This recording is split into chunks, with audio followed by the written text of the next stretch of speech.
नमस्ते बच्चों। आज हम हिंदी का तीसरा पाठ अच्छा पड़ोस पढ़ने जा रहे हैं। अच्छा पड़ोस इसके लेखक हैं अरुण जी। अरुण जी ने इस पाठ में बताया है कि किस तरह से एक अच्छा पड़ोसी का स्वभाव होना चाहिए और यह स्वभाव स्वयं लेखक में है। और एक अच्छा पड़ोसी साबित होने के लिए उन्हें जो यत्न करने पड़े हैं उन सभी यत्नों को उन्होंने किया है और पड़ोसियों की नज़र में वह एक अच्छे पड़ोसी के रूप में नज़र आए हैं। तो बच्चों, पाठ समझने से पहले हम लेखक का संपूर्ण परिचय देखेंगे। लेखक, इनका जन्म 3 जनवरी 1928 को मेरठ में हुआ है। परिचय के रूप में है कि अरुण जी ने साहित्य की विविध विधाओं में कहानीकार, उपन्यासकार और नाटककार के रूप में भरपूर लेखन किया है। इसके अतिरिक्त ईस्वी सन 1999 में इनका एक बाल संकलन प्रकाशित हुआ है जिसमें बच्चों के लिए 14 पुस्तकें इनकी लिखी गई हैं। इनकी प्रमुख कृतियाँ, इन्होंने लगभग 104 पुस्तकें प्रकाशित हुई हैं, जिसमें बृहद हास्य संकलन कहानी संग्रह है और मेरे नवरस यह एक एकांकी संग्रह है।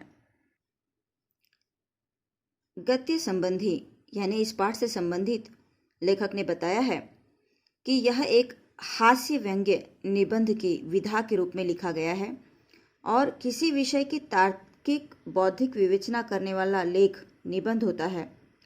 हास्य व्यंग्य निबंध में उपहास का प्राधान्य होता है और इस निबंध में लेखक ने अपने पड़ोसियों के व्यवहार पर करारा व्यंग्य किया है। देखो बच्चों, यहाँ पर अरुण जी कहते हैं कि सभी पड़ोसी उन्हें एक अच्छा पड़ोसी मानते हैं। हालांकि यह बात सुनकर उनके और उनके पत्नी को बहुत ही खराब लगता है।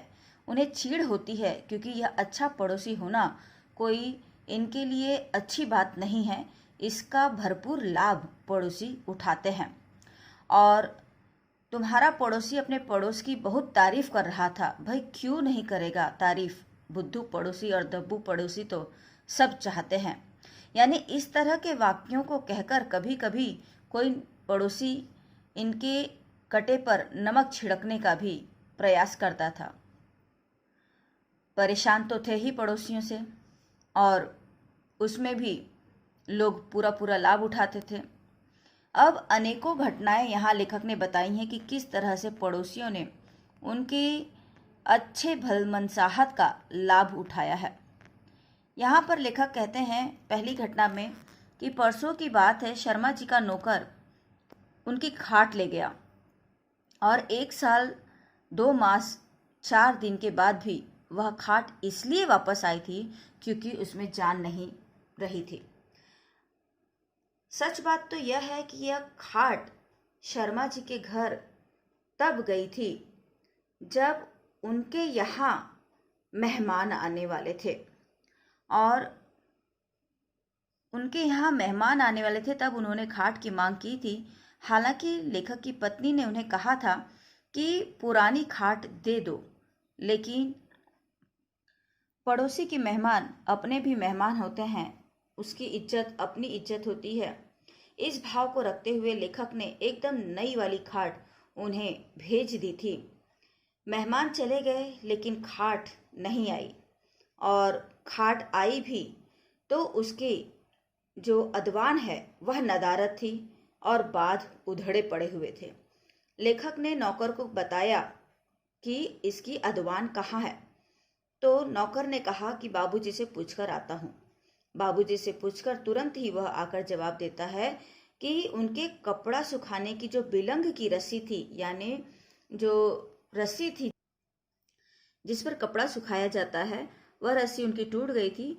अतः वे लेखक के अदवान का प्रयोग कपड़ा सुखाने के लिए कर रहे थे और उन्होंने कहा था कि 1-2 दिन में वह अपनी रस्सी ले आएंगे और उनकी अदवान उन्हें दे जाएंगे।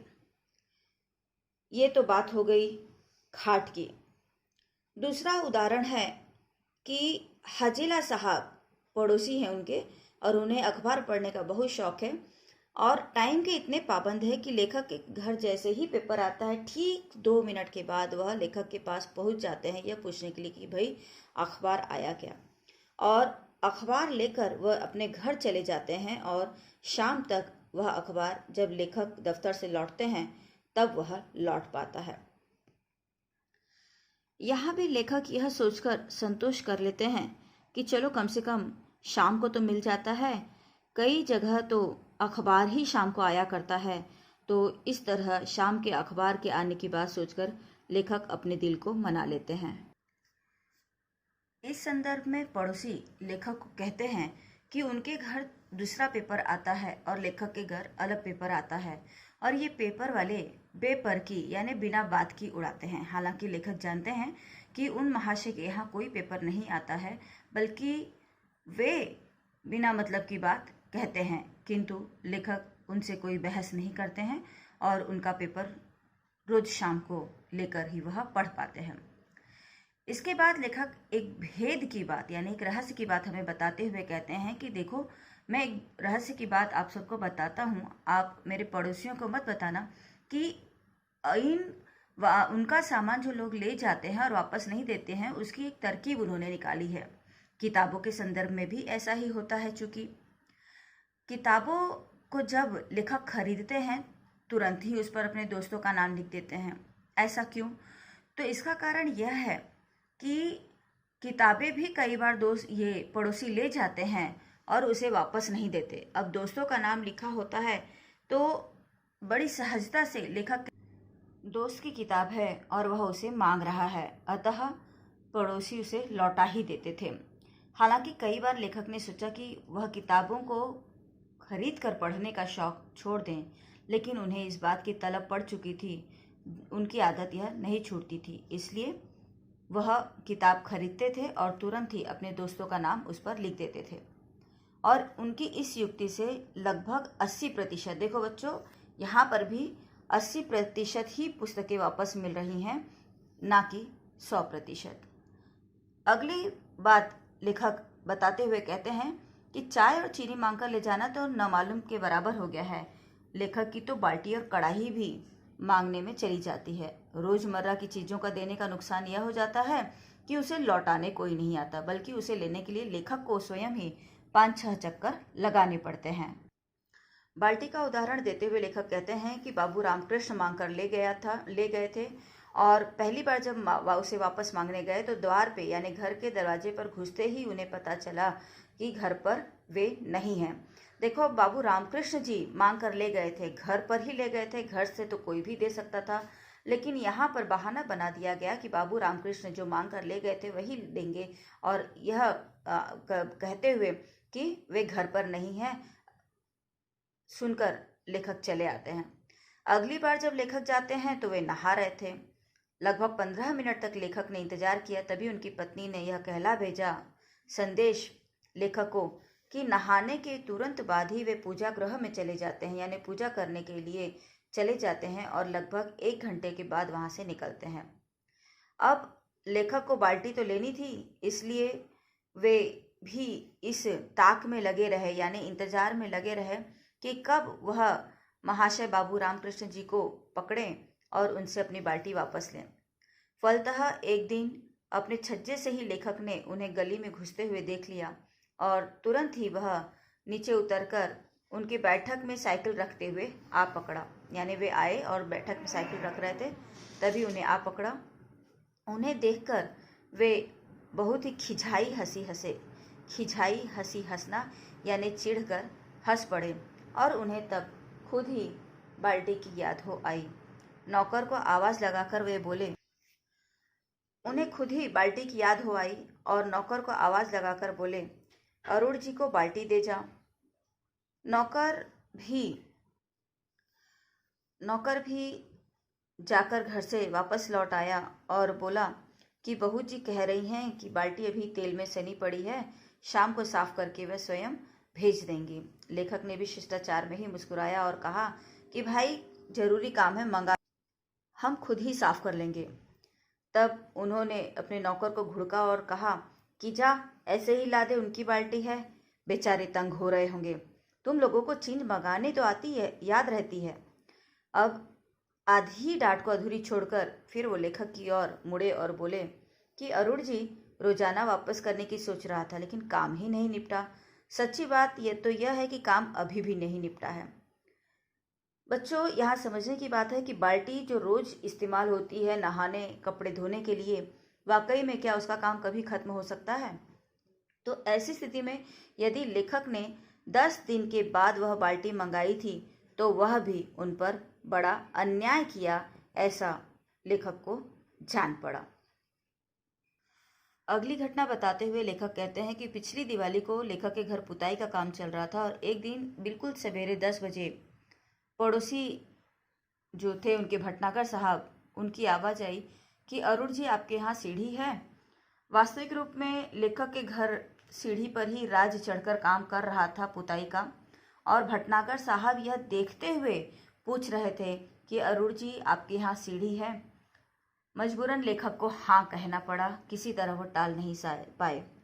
और तभी उन्होंने अपना आदेश दे दिया कि जरा भेज दीजिए, मेरे पानी का बम्ब कचरे से भर गया है, उसे ठीक करने मिस्त्री आया है, थोड़ी देर में वापस कर दूंगा। मैंने जवाब दिया कि मैंने भी आज के लिए ही मंगाई है, शाम को राज चला जाएगा तब आप ले लीजिएगा, कल सुबह मुझे इसे वापस भी करनी है। ऊपर की पुताई का काम नहीं निपटा तो परेशानी हो जाएगी। वे हंस पड़े और बोले, भाई आप भी कमाल करते हैं, आजकल मिस्त्री को पकड़ लाना कोई मजाक की बात नहीं है, हंसी ठट्ठा नहीं है, अर्थात मजाक की बात नहीं है। 10 दिन से चक्कर लगा रहा हूँ, तब आज पकड़ाई में आया है, कुल 15 मिनट लगेंगे बस। अब लेखक ने अपनी हार मान ली और कहा कि अच्छा, मंगवा लीजिए। तो यह जवाब आया कि भाई मंगवाऊं किससे, जरा मेहरबानी करके अपने राज के हाथी भिजवा दीजिए। अब 20 मिनट के काम के लिए राज के हाथ से जो सीढ़ी भिजवाई थी लेखक ने, वह राज उस सीढ़ी को ले करके पूरे 3 घंटे के बाद लौटा और पूछने पर पता चला कि उसे सीढ़ी को पकड़ने के लिए कहा था ताकि सीढ़ी कहीं रपट न जाए, यानी फिसल कर गिर न जाए, सरक न जाए, इसलिए राज को सीढ़ी पकड़कर खड़े रहने के लिए कहा था। अच्छा, इसके बाद जो दूसरी बार तो लेखक और अच्छे पड़ोसी सिद्ध हुए। राज पुताई का काम कर रहा था और इस बार शर्मा जी पधारे और उन्होंने कहा कि आपके घर राज काम कर रहा है? लेखक को कहना पड़ा हाँ। तो उन्होंने कहा कि आज आप मेरे घर भेज दीजिए, 1-2 छेद बंद करवाने हैं, चूहों ने तंग कर दिया है और भी मरम्मत करानी है। अब एक अच्छे पड़ोसी के नाते राज के आते ही लेखक ने उन्हें घर भेज दिया। तब 5 मिनट के बाद शर्मा जी पधारे और बोले कि भाई साहब, आपके यहाँ सीमेंट होगा? बच्चों, अब यहाँ पर पुताई का ही काम जब लेखक ने शुरू किया है तो स्वाभाविक सी बात है कि उनके यहाँ पर सीमेंट तो होगा ही। बस एक औपचारिकतावश उन्होंने पूछ लिया। अब सीमेंट का नाम सुनकर औसान ढीले हो गए लेखक के, औसान ढीले हो गए, यानी वह परेशान हो गए। और कारण यह है कि लगभग 10 दिन खड़े रह करके उन्हें 2 बोरी सीमेंट मिल पाई थी और इसीलिए वे हैरान हो गए, परेशान हो गए कि यदि मैं सीमेंट इन्हें दूंगा तो मेरा काम कैसे होगा।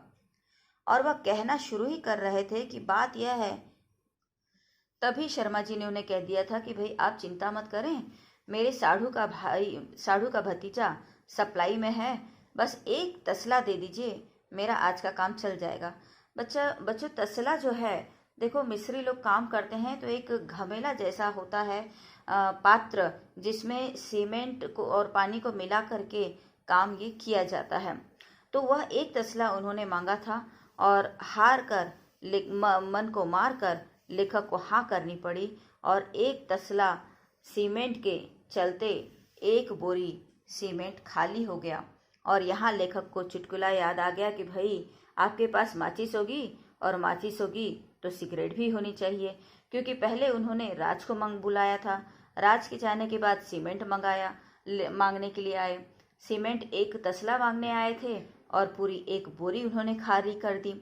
और इस तरह से 1 बोरी सीमेंट और राज की 2 दिन की मजदूरी को खोकर लेखक को अच्छा पड़ोसी बनने का मौका मिल गया। अब पड़ोसियों को डर लेखक से तो नहीं लगता, लेखक उनके लिए बहुत ही अच्छे हैं, किंतु चूंकि पत्नी है उनकी, वह लेखक की तरह नासमझ नहीं है और वह भला बुरा कह देती है। इसलिए लेखक को के बीवी से, उनकी पत्नी से पड़ोसियों को थोड़ा डर जरूर लगता है कि कहीं पत्नी लेखक को मना न कर दे किसी बात के लिए और फलतः वे अच्छा पड़ोसी बनने का सौभाग्य न खो दें। अब सारा पड़ोस जब अच्छा पड़ोसी इन्हें कहता है तो लेखक और उनकी पत्नी जल भूनकर रह जाते हैं। बच्चों, पाठ पूरा हो चुका है और इस पाठ में लेखक ने किस तरह से एक अच्छे पड़ोसी का लाभ अन्य लोग उठाते हैं और भलाई करने वाले को हमेशा नुकसान का सामना करना पड़ता है, इस बात पर एक हास्य व्यंग्य निबंध लेखक ने लिखा है, वह हम सभी को स्पष्ट हो चुका है। बच्चों, अब हम शब्दार्थ समझ लेते हैं, यानी पाठ में जो कठिन शब्द आए हैं उनके अर्थों को समझ लेते हैं। पहला शब्द है बाध। यह खाट बुनने की रस्सी होती है सुतली। विवशता यानी लाचारी। अदवान यानी उनचन। नदारत अर्थात गायब होना। बिलंग यानी कपड़े सुखाने की रस्सी। तलब यानी इच्छा, आवश्यकता। तरकीब अर्थात युक्ति, उपाय। रोजमर्रा यानी नित्य। तसला अर्थात एक प्रकार का बड़ा और गहरा सा बर्तन जिसमें सीमेंट और पानी को या अन्य वस्तुओं को मिला करके सामग्री तैयार की जाती है किसी भी होल को भरने के लिए या सीमेंट का काम करने के लिए। इसके बाद कुछ मुहावरे हैं और उनका अर्थ है वह समझ लेते हैं। इन मुहावरों का अर्थ है बच्चों, और साथ में वाक्य का प्रयोग तुम सबको करना है। मुहावरे का वाक्य में प्रयोग करते समय हमें हमेशा याद रखना है कि दिए गए मुहावरे का प्रयोग हमें अपने वाक्य में करना होता है, ना कि दिए गए अर्थ का। यानी वाक्य को मुहावरे को लेकर हमें वाक्य बनाना होता है। यदि हमने अर्थ को लेकर वाक्य बनाया तो वह हमारा वाक्य प्रयोग गलत हो जाता है। तो पहला मुहावरा है कटे पर नमक छिड़कना, यानी दुखी को और अधिक दुख देना या बुरी लगने वाली बात कह देना। औसान ढीले होना यानी घबरा जाना। जल भून कर रह जाना अर्थात बहुत गुस्सा आना।